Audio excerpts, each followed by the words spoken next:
어버이 주일은 원래 어머니 주일이라는 명칭으로 미국에서부터 시작이 되었습니다.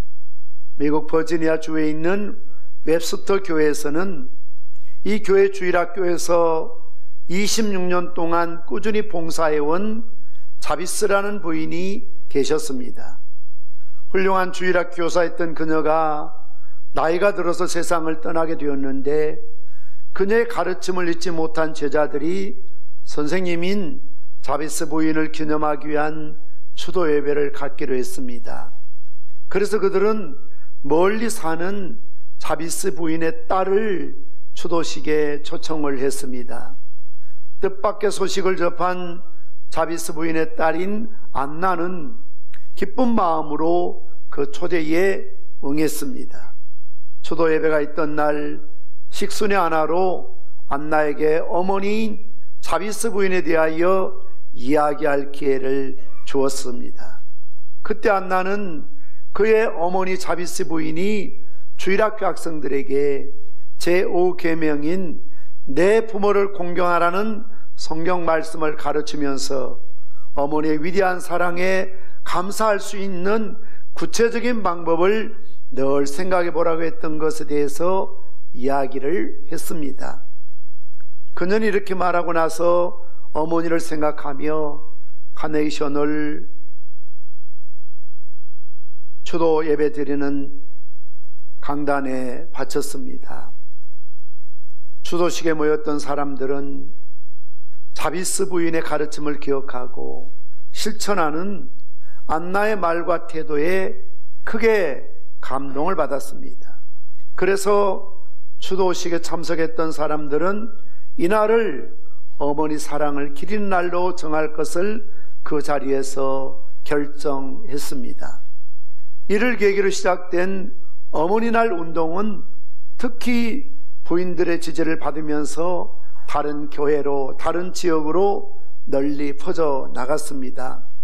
그 당시 백화점 왕으로 불리우는 존 와나메이커도 이 운동의 취지에 적극 동의하여 그 활동을 도왔습니다.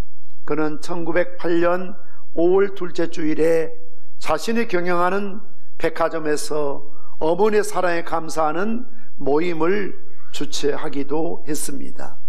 미국 역사에 있어서 험난했던 시대의 어머니들은 지혜와 용기로 가정생활을 이끌어가므로 현재 미국을 이룩하는 데 큰 힘이 되었었습니다.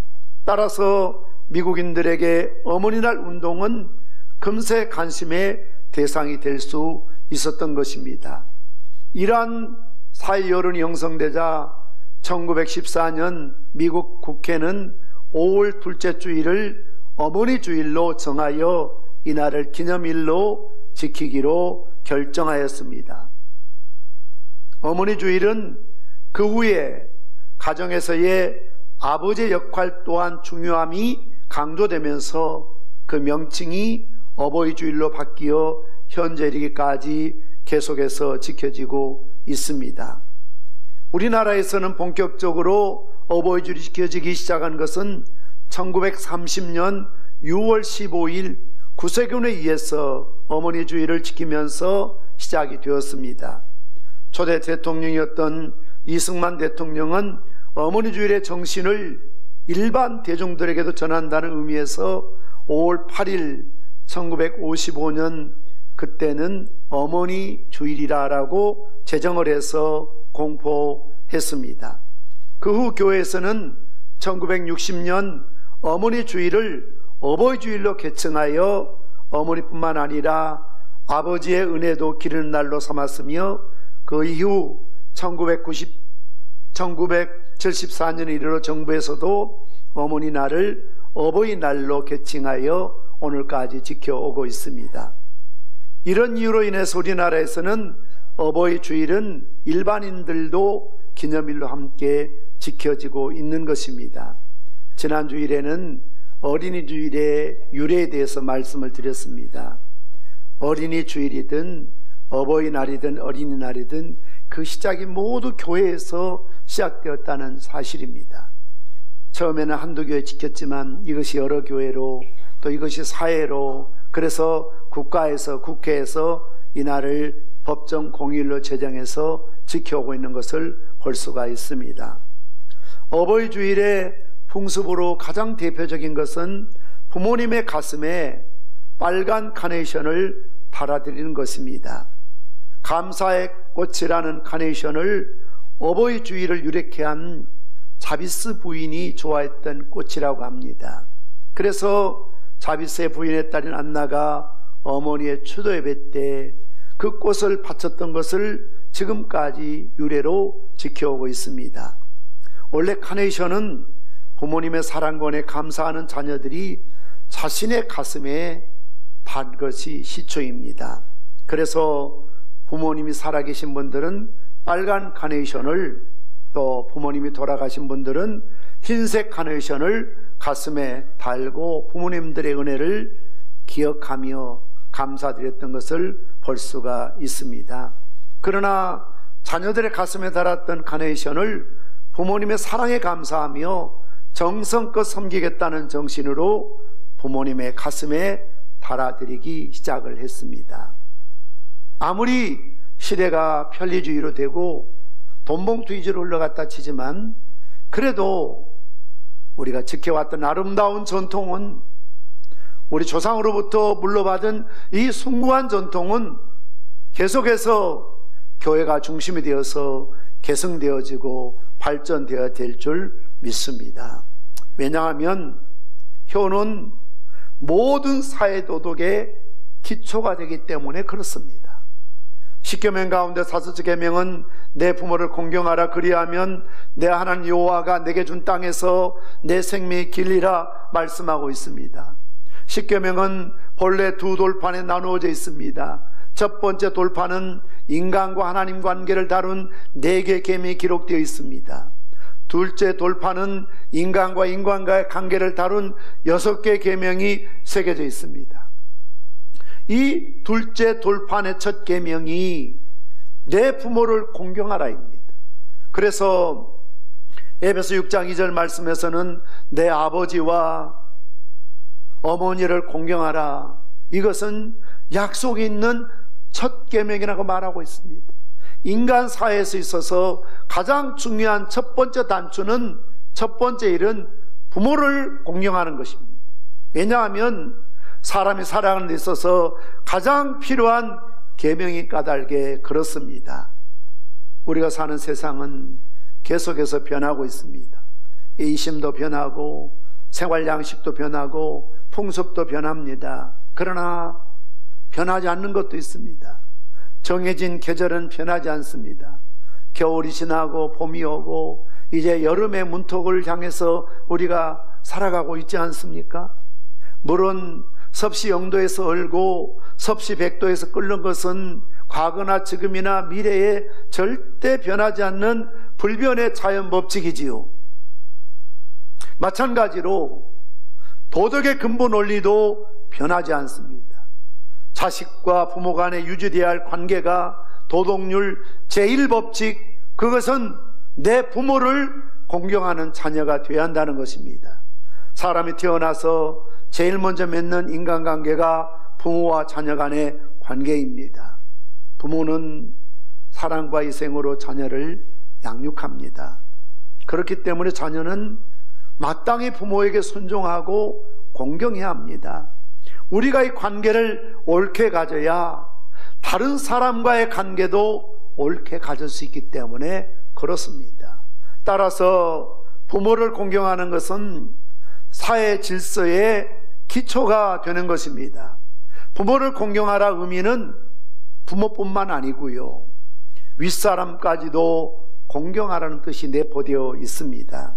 그래서 웨스트민스터 대열이 문답에서 제5계명에 명하는 것은 각 사람에게 속한 주의와 인륜관계, 즉 상하의 평등에 따라 높일 자를 높이고 행할 일을 행하라는 뜻이라고 설명하고 있습니다.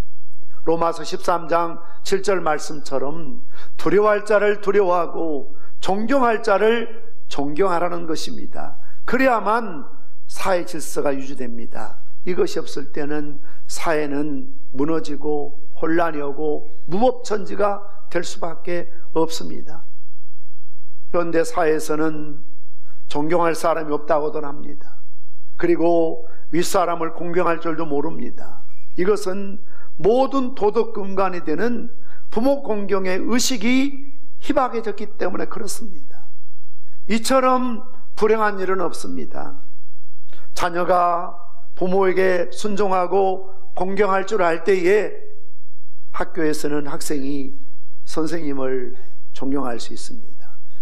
사회에서는 윗사람에게 공경하고 자기 위치를 잘 지킬 수가 있습니다. 교회에서는 영적 권위를 인정하고 순종할 수가 있습니다. 국가에서는 국민은 법을 존중히 여기고 따를 수가 있습니다. 그렇기 때문에 효도야말로 사회 질서의 기초요 뿌리가 될 수밖에 없다는 것입니다.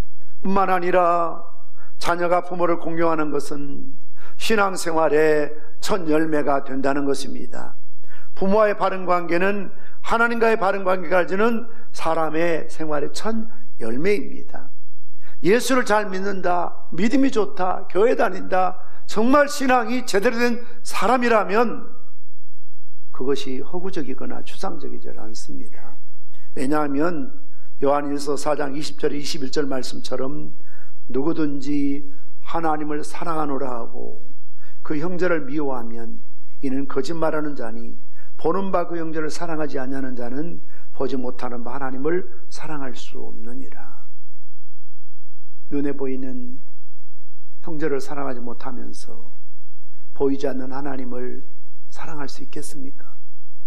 눈에 보이는 부모를 공경하지 못하면서 보이지 않는 하나님을 섬길 수가 있겠습니까? 그래서 21절 뭐라고 그랬습니까?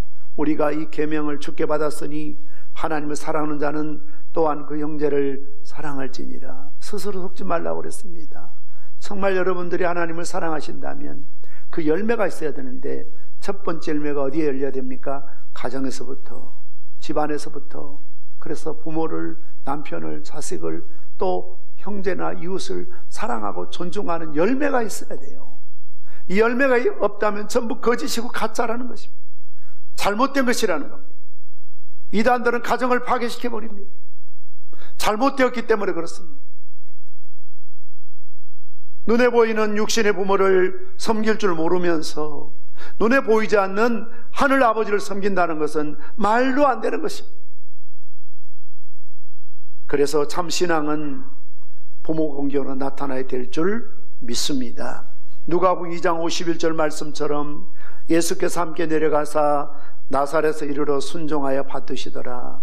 예수님께서 그의 육신의 부모를 순종하여 섬김으로 친히 모범을 보이셨습니다. 예수님께서는 하늘 아버지의 뜻을 받들어 인류를 구원하기 위해서 이 세상에 오셨지만 결코 육신의 부모를 섬기는 일을 소홀히 하거나 게을리하지 않았다는 것입니다.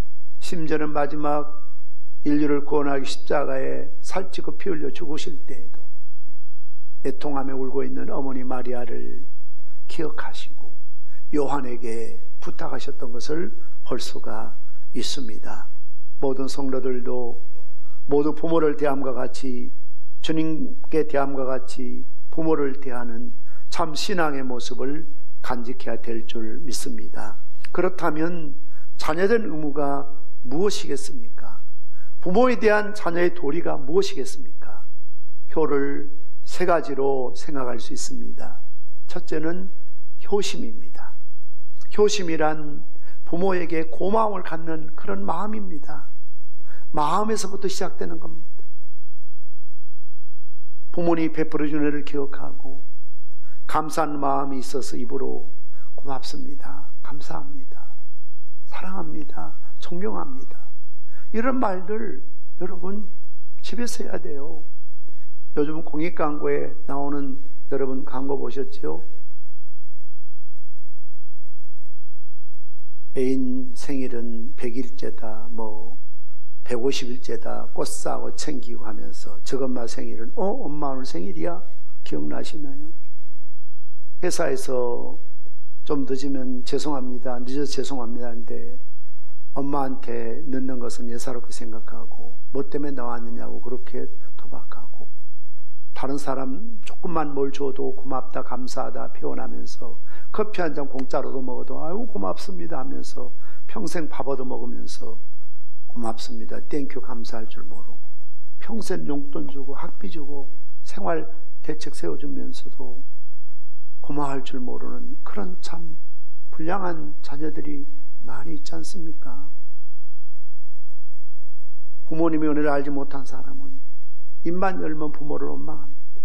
아버지 욕하고 엄마 욕하고.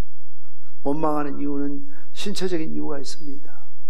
엄마 닮아서 아빠 닮아서 키가 작다는 둥, 눈이 째졌다는 둥, 코가 낮아진다는 둥, 무슨 병을 갖고 태어났다는 둥. 입만 열면 부모 탓합니다. 심지어 나한테 해준 게 뭐가 있냐 하는 식으로 그렇게 부모에게 불평을 합니다. 또 직업적인 이유, 친구들은 아빠는 엄마는 이렇고 저런 좋은 직장 다니는데 우리 아빠는 우리 엄마는 어디 내놓고 자랑할 수가 없다고, 부끄럽다고, 창피하다고 생각하는 사람이 있습니다. 어떤 외모나 외적인 이유 등을 들어서 부모를 원망하며 탓하는 사람들이 많이 있습니다. 시인 김소월의 시를 들어보십시오. 비록 나의 어머니가 문둥병자랄지라도 나에게 있어서는 클레오파트라보다 아름답다. 내 어머니가 문둥병으로 얼굴이 일그러지고 손이 뭉개지고 험악한 모습을 갖고 있다 할지라도 나를 낳아주고 키워준 내 어머니야말로 클레오파트라보다도 아름답다는 겁니다. 이 가운데는 없겠지만 지가 좋아하는 연예인은 생일도 알고요, 혈액형도 알고요, 뭘 좋아하는 것도 알고요, 심지어 어느 학교 다니고 달달 외우고요, 막 방에 보면 온통 자기 좋아하는 연예인으로 도배한 자식들이 저것만 생일은 몰라요, 저것만 혈액형은 몰라요, 저것만 뭘 좋아하는지도 몰라요. 연예인이 밥 먹여줍니까? 자기가 좋아하는 연예인을 좋아하는 만큼 아빠를 좋아해 보세요, 엄마를 좋아해 보세요.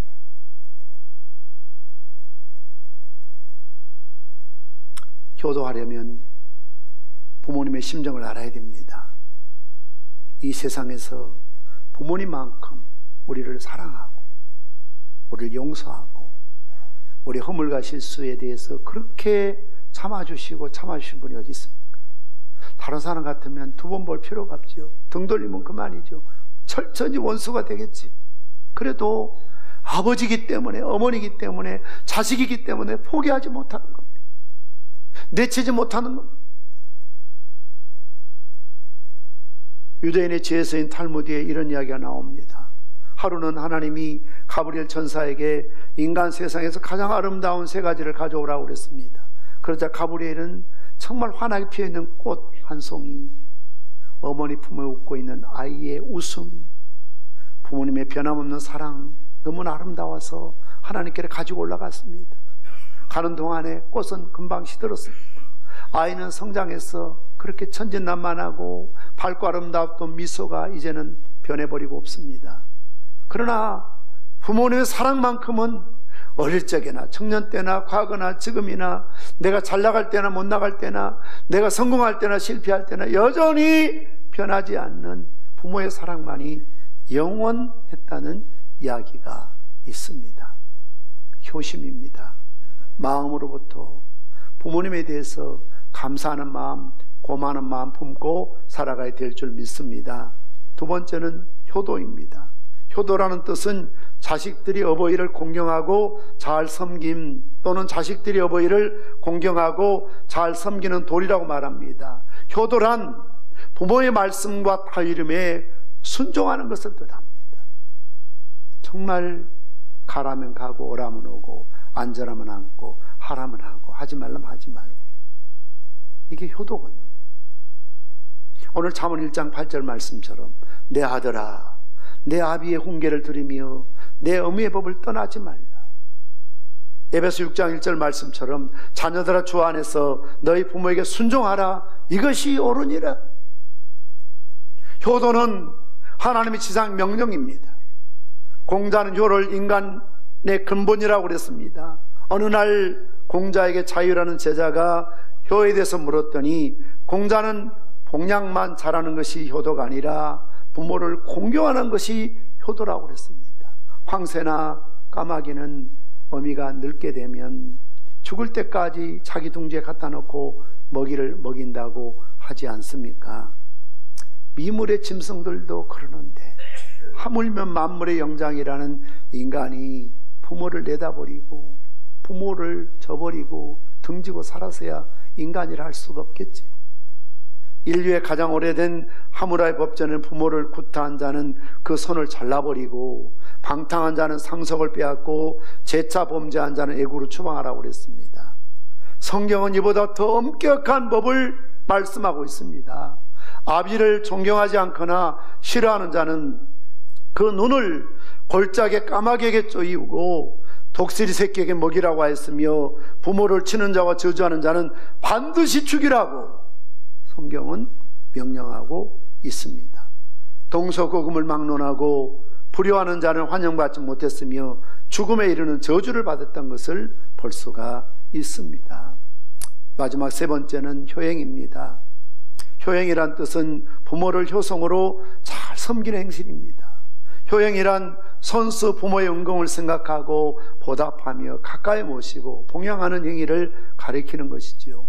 우리는 마음으로만 요심하지 말고 말로만 효도하지 말고 효행해야 한다는 것입니다. 저도 참 개척도부터 지금까지 힘들고 어려울 때가 많이 있었습니다만 저의 통장에서 제5계명이란 이름으로 한 달에 저희 아버님에게 다달이 지정한 날짜에 용돈을 드리는 것이 인출되어 나갑니다. 그렇게 큰 많은 금액은 아니지만 한 달에 10만 원씩 일정하게 아버님이 용돈을 쓸 수 있도록 드리고요. 명절이나 어떤 일이 있으면 별도로 작은 액수지만 용돈을 챙겨 드립니다. 오늘 아침에도 제가 설교하기 위해서 아침 일찍 아버님께 전화를 드렸습니다. 문안 드립니다. 어버이날인데 건강하십시오. 고맙다. 그렇게 말씀하시더라고요. 어머니는 벌써 천국 가신 지 오래되셨습니다. 자녀들아 주 안에서 너희 부모에게 순종하라. 이것이 옳으니라. 내 아버지와 어머니를 공경하라. 이것이 약속 있는 첫 계명이니 이로써 내가 잘되고 땅에서 장수하리라. 부모를 공경하는 것은 때가 늦으면 할 수 없는 것입니다. 예수 안 믿는 사람들은 돌아가시고도 무덤 앞에 제상을 차려놓고 엎드려 절하고 기도하고 어머니 죄송해요, 아버지 미안해요, 그럴 기회라도 있지만 우리의 인생과는 다르지 않습니까? 이 생을 떠나면 이 생에 더 계시는 것이 아닙니다. 무덤에도 그냥 한 줌의 흙으로 남아있는 것입니다. 거기에 어머니 영혼이 있는 것이 아니고 정신이 있는 것이 아니고 어머니가 머물러 있는 것도 아닙니다. 저도 안성에 있는 유토피아 추모관에 어머니가 납골단으로 그렇게 안치되어 계십니다. 가서 참 어머니를 찾아올 수 없지만 제가 효도다 못한 것이 늘 그렇게 마음이 아프고 후회가 됩니다. 부모님 우리를 기다려주지 않습니다. 이성모 목사님 설교에 천국에는 할렐루야 아멘이 가득 찼는데 지옥에는 걸걸 하는 소리가 가득하다고 합니다. 좀 더 잘할 걸, 좀 더 봉사 열심히 할 걸, 좀 더 구제하다 올 걸, 좀 더 전도 열심히 할 걸, 좀 더 부모님에게 잘해드릴 걸. 그러니 지옥에는 걸걸걸걸 한 사람들만 있어요. 아무리 후회해도 부모님이 돌아가시고 난 뒤에는 그때는 효도를 하고 싶어도 할 수 없는 게 인생입니다.